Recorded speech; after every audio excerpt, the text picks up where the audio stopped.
आप सोसाइटी में फ्लैट देखने गए। सोसाइटी में एंटर करते ही बड़ा सा entry gate, security guards, CCTV देखकर आप खुश हो गए।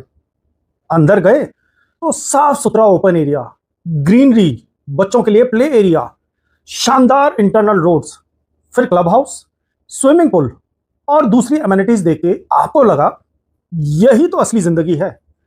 टॉवर में पहुंचे, एंट्री पर गार्ड खड़ा है, साफ सुथरी लिफ्ट लॉबी है, सब कुछ व्यवस्थित देखकर आपको और भरोसा हो गया। आपने फ्लैट खरीद लिया और वहां रहने लगे। लेकिन लगभग 1 साल बाद आपके मोबाइल पर मैसेज आया, मेंटेनेंस चार्जेस ड्यू। और अचानक आपको लगा यार मेंटेनेंस चार्जेस तो बहुत ज्यादा हैं। अब यहां एक इंटरेस्टिंग बात है, यह फीलिंग सिर्फ आपकी नहीं है, बहुत से लोगों को ऐसा लगता है। और इसके पीछे एक सिंपल ह्यूमन साइकोलॉजी है।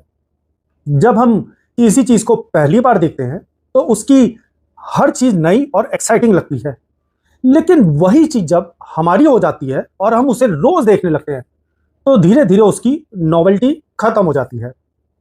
याद कीजिए जब आपने अपनी कार पहली बार खरीदी थी, पहले दिन कितनी एक्साइटमेंट थी। नई कार को बार बार देखते थे, साफ करते थे, उसकी फोटो लेते थे। लेकिन 1 साल बाद वही कार से रोज ऑफिस जाने का एक माध्यम बन जाती है। कार की वैल्यू कम नहीं हुई, हमारी नजर में उसकी नॉवेल्टी कम हो गई। मेंटेनेंस चार्जेस के साथ भी ऐसा ही कुछ होता है। पहले सोसाइटी की security, greenery, club house, swimming pool, lift और क्लीनलीनेस हमें बहुत इंप्रेसिव लगती है, लेकिन 6 महीने या 1 साल बाद वही चीजें हमारी रूटीन बन जाती है और फिर मेंटेनेंस बिल हमें सिर्फ एक नंबर दिखाई देता है, जैसे ₹2.85 पर स्क्वायर फीट। और हम सोचते हैं इतना पैसा आखिर जा कहाँ रहा है। लेकिन कैलकुलेशन शुरू करने से पहले मैं अपनी पोजीशन बिल्कुल क्लियर कर देना चाहता हूं। मैं ये वीडियो मेंटेनेंस चार्जेस को जस्टिफाई करने के लिए नहीं बना रहा हूं। अगर किसी सोसाइटी में अननेसेसरी खर्च हो रहा है, मैन पावर जरूरत से ज्यादा है, वेंडर्स को मार्केट से ज्यादा पेमेंट किया जा रहा है या आरडब्ल्यूए अकाउंट्स में ट्रांसपेरेंसी नहीं है, तो रेजिडेंट्स को सवाल जरूर पूछने चाहिए।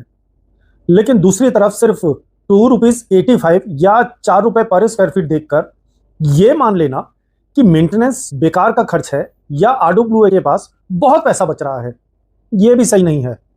क्योंकि security guard, housekeeping staff, electrician, plumber, gardener, lift technician, STP operator और बाकी लोग जो सोसाइटी को चलाते हैं, इन सबकी भी एक कॉस्ट है। जो आज हम किसी के पक्ष और खिलाफ में बात नहीं करेंगे, हम सिर्फ कैलकुलेशन करेंगे और समझेंगे कि मेंटेनेंस का पैसा आखिर जाता कहां है। इस वीडियो को बनाने से पहले मैं अपनी सोसाइटी के पिछले 1 साल के मेंटेनेंस अकाउंट और मेजर एक्सपेंस को डिटेल में समझने की कोशिश की है। साथ ही मैंने अपने कुछ फ्रेंड्स और उनकी सोसाइटीज में मेंटेनेंस चार्जेस और उनको मिलने वाली फैसिलिटीज को लेकर बात की है। उसके बाद ये मैंने पूरा कैलकुलेशन तैयार किया, ताकि सिर्फ अपनी धारणा के आधार पर नहीं बल्कि एक्चुअल एक्सपीरियंस और नंबर के आधार पर इस टॉपिक पर मैं कुछ बात कर सकूं।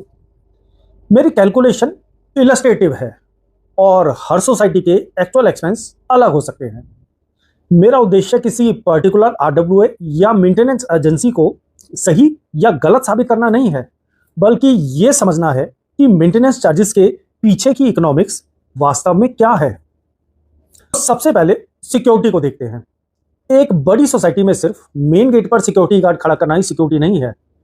Entry exit, visitor management, delivery movement, basement tower entries, patrolling, CCTV monitoring और सुपरवाइजर्स, इन सब की जरूरत होती है। आपके सामने जो शीट खुली है उसमें सबसे पहले की लाइन में गेट के एंट्री गार्ड्स की डिटेल है। इसमें 10+5 लिखा है। इसका मतलब है कि सुबह से लेकर देर शाम तक 10 गार्ड्स होते हैं, क्योंकि उस समय लोगों की और डिलीवरी वालों की मूवमेंट बहुत ज्यादा होती है।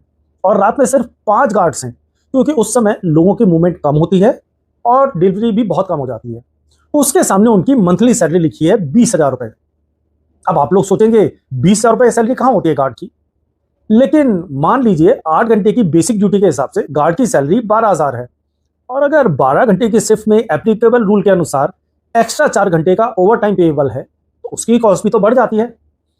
क्योंकि ज्यादातर सोसाइटीज में सिक्योरिटी गार्ड्स और बाकी मेंटेनेंस स्टाफ डायरेक्टली आरडब्ल्यूए के एम्प्लॉय नहीं होते, उन्हें किसी third party man power agency के थ्रू अपॉइंट किया जाता है।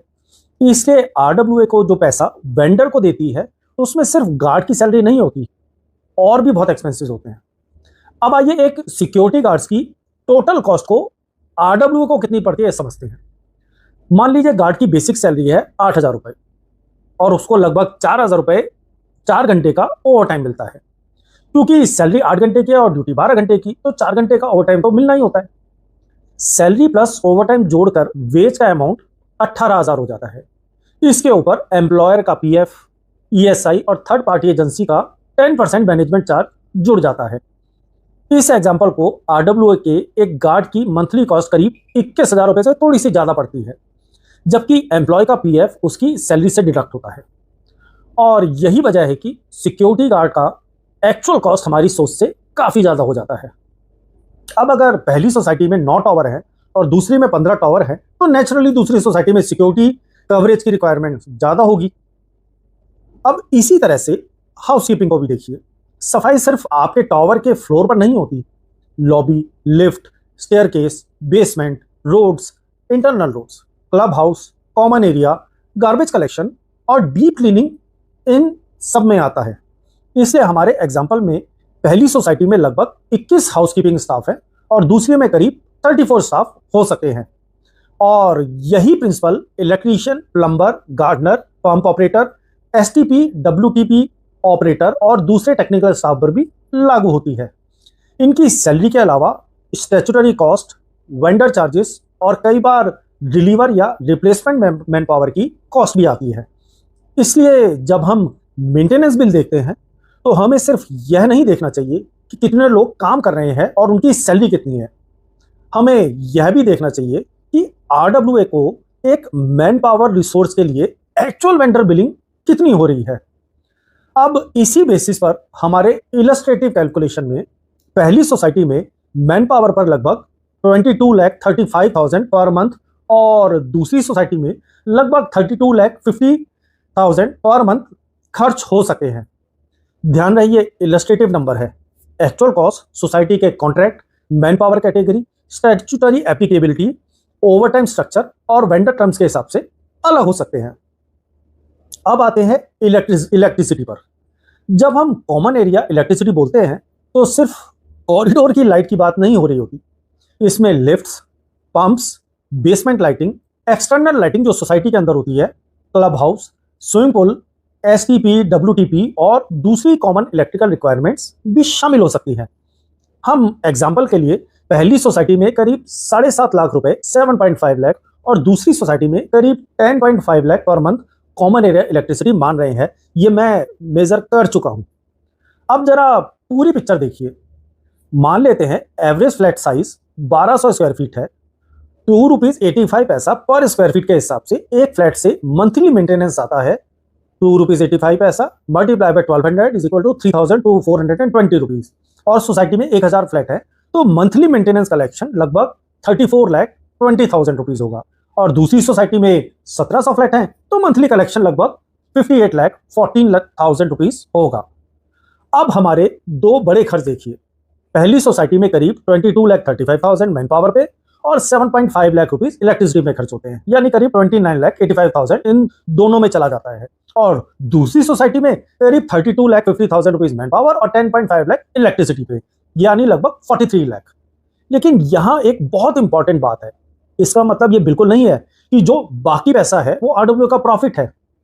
अभी lift AMC, fire safety, STP, WTP, DG, gardening material, cleaning material, pest control, CCTV repair, insurance, administrative expenses और फ्यूचर मेजर रिपेयर जैसे कई खर्च बाकी हैं। यानी मेंटेनेंस कलेक्शन को सिर्फ ये कहना कि इतना पैसा आ रहा है आरडब्ल्यू के पास तो बहुत पैसा बचता होगा, सही कैलकुलेशन नहीं है। लेकिन इसका उल्टा भी नहीं है। सिर्फ यही कहना कि मेंटेनेंस बहुत ज्यादा है बिना अकाउंट देखे, यह भी सही नहीं है। तो मेंटेनेंस चार्जेस को जज करने के लिए हमें सिर्फ पर स्क्वायर फीट नहीं देखना चाहिए, हमें 4 चीजें देखनी चाहिए। पहली कॉस्ट, दूसरा कितना पैसा कलेक्शन हो रहा है और कितना खर्च हो रहा है, दूसरी सर्विसेज, उस पैसे के बदले रेजिडेंट्स को क्या मिल रहा है। तीसरी, ट्रांसपेरेंसी, आरडब्ल्यूए और वेंडर के अकाउंट्स क्लियर हैं या नहीं। और चौथी, फ्यूचर प्लानिंग, बड़े रिपेयर्स के लिए रिजर्व या सिंकिंग फंड बनाया जा रहा है या नहीं। क्योंकि आज मेंटेनेंस कम रखना अच्छा लग सकता है, लेकिन कल अगर बिल्डिंग में पेंटिंग, वाटरप्रूफिंग, लिफ्ट की रिप्लेसमेंट, डीजी में कोई बड़ा खर्चा या रिप्लेसमेंट या कोई और बड़ा इक्विपमेंट खराब हो गया, तो वही सोसाइटी रेजिडेंट से एक बड़ा स्पेशल मेंटेनेंस चार्ज मांग सकती है। इसलिए कम मेंटेनेंस हमेशा अच्छी खबर नहीं होती। और दूसरी तरफ हाई मेंटेनेंस भी अपने आप में गलत नहीं है, अगर उसके बदले में आपको अच्छी सिक्योरिटी, सोसाइटी में proper cleanliness, proper maintained lift, gardening, power backup और बाकी फैसिलिटीज मिल रही हैं। तो अगली बार जब मेंटेनेंस बिल आए और उसमें ₹2.85 या ₹4 या ₹6 पर स्क्वायर फीट लिखा हो, तो सिर्फ रेट देखकर फैसला मत कीजिए। एक सवाल पूछिए, मेरे पैसे के बदले सोसाइटी मुझे क्या दे रही है। कितने गार्ड्स हैं, कितना हाउसकीपिंग है, इलेक्ट्रीशियन और प्लम्बर अवेलेबल हैं, गार्डन और बेसमेंट प्रॉपरली मेंटेन्ड हैं, लिफ्ट्स और फायर सेफ्टी सिस्टम्स ठीक हैं, और सबसे इंपॉर्टेंट बात, आरडब्ल्यूए के अकाउंट्स ट्रांसपेरेंट हैं या नहीं, मतलब लोग उन्हें कितनी आसानी से देख सकते हैं। मेरे हिसाब से मेंटेनेंस चार्जेस का असली टेस्ट सिर्फ रुपीस पर स्क्वायर फीट नहीं है। असली टेस्ट है cost plus service plus transparency plus future planning. और एक बात, सोसाइटी की इनकम सिर्फ मेंटेनेंस चार्जेस से नहीं आती। वीकेंड पर जो स्टॉल लगते हैं, एग्जीबिशंस होते हैं, फेस्टिवल और इवेंट्स होती हैं, एडवर्टाइजिंग से भी आरडब्ल्यूए को स्टॉल फी या एडवर्टाइजिंग चार्ज के रूप में इनकम हो सकती है। ये इनकम भी सोसाइटी के ओवरऑल फंड में ऐड होती है। तो दोस्तों, अगली बार जब आपका मेंटेनेंस बिल आए और आपको लगे यार मेंटेनेंस बहुत ज़्यादा है, तो सिर्फ अमाउंट देखकर फैसला मत कीजिए। एक बार ज़रूर सोचिए कि उस अमाउंट के पीछे कितने लोग, कितनी सर्विसेज और कितने ऑपरेशनल खर्चे जुड़े हुए हैं। लेकिन साथ ही आरडब्ल्यूए की ट्रांसपेरेंसी मांगना आपका पूरा पूरा हक है। क्योंकि सही सवाल ये नहीं है कि मेंटेनेंस चार्ज ₹2.85 है, ₹4 है या ₹6 है। सही सवाल है, मेरे पैसे के बदले मुझे क्या मिल रहा है और वो पैसा कहाँ खर्च हो रहा है। दोस्तों, अगर आपको ये वीडियो यूजफुल लगी हो तो लाइक जरूर कीजिए, और ऐसी प्रैक्टिकल और बिना किसी पक्ष के रियल एस्टेट और हाई राइज सोसाइटी से जुड़ी बातें समझने के लिए श्रीवास्तव इनसाइट को सब्सक्राइब कर लीजिए। और कमेंट में मुझे ज़रूर बताइए आपकी सोसाइटी में मेंटेनेंस चार्ज कितना है और आपको लगता है कि जस्टिफाइड है या नहीं। तो दोस्तों, मिलते हैं अपने अगली वीडियो में एक और ऐसे ही इंटरेस्टिंग टॉपिक और इंटरेस्टिंग सोच के साथ। धन्यवाद।